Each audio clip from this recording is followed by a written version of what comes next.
ನಾನು Ferdinand Kittel. ನಾನು ಹುಟ್ಟಿದ್ದು ಜರ್ಮನಿಯಲ್ಲಿ 1832 ಏಪ್ರಿಲ್ 7ರಂದು.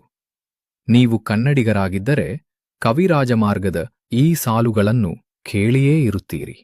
ಕಾವೇರಿಯಿಂದ ಮಾ ಗೋದಾವರಿವರಮಿರ್ದನಾಡದ ಕನ್ನಡದೊಳ್ ಭಾವಿಸಿದ ಜನಪದಂ ವಸುಧಾವಲಯ ವಿಲೀನ ವಿಷದ ವಿಷಯ ವಿಶೇಷಂ.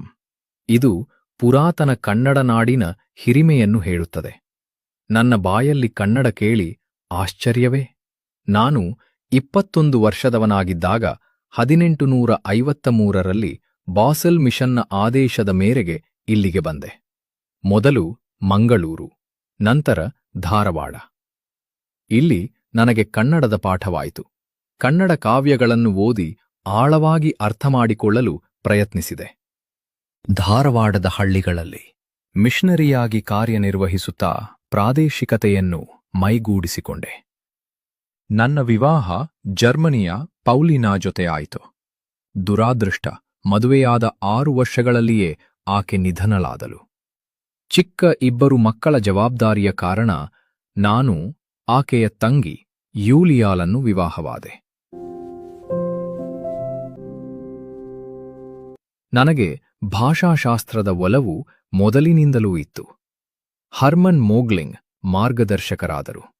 ನಾನು ಕನ್ನಡದಲ್ಲಿ ಕೃತಿಗಳನ್ನು ರಚಿಸಲು ಆರಂಭಿಸಿದೆ. ಅದೇ ಸಮಯದಲ್ಲಿ ಹರ್ಮನ್ ಗುಂಡರ್ಟ್ ಮಲಯಾಳ ಭಾಷೆಯಲ್ಲಿ ನಿಘಂಟು ರಚಿಸಿದ್ದರು.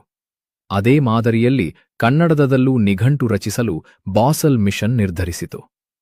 1872ರಲ್ಲಿ ಆ ಕೆಲಸ ಆರಂಭವಾಯಿತು.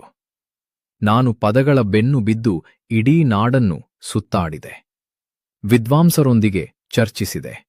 ಶಬ್ದಕೋಶದ ಕೆಲಸದ ಒತ್ತಡದಲ್ಲಿ ನನ್ನ ಆರೋಗ್ಯ ಹದಗೆಟ್ಟಿತು. ವಿಶ್ರಾಂತಿಗಾಗಿ 1877ರಲ್ಲಿ ಜರ್ಮನಿಗೆ ಹಿಂತಿರುಗಿದೆ. ಅಲ್ಲಿಯೂ ನಿಘಂಟಿನ ಕೆಲಸ ಮುಂದುವರಿಯಿತು. ಸಂಪನ್ಮೂಲದ ಕೊರತೆ, ಹಣಕಾಸಿನ ತೊಂದರೆ ನಡುವೆ 1888ರ ಹೊತ್ತಿಗೆ ಪ್ರಥಮ ಕರಡು ಸಿದ್ಧವಾಯಿತು. ನನ್ನ ದೃಷ್ಟಿ ಮಂದವಾಗಿತ್ತು. ಜೊತೆಗೆ ತಡೆಯಲಾರದ ತಲೆಬಾಧೆ.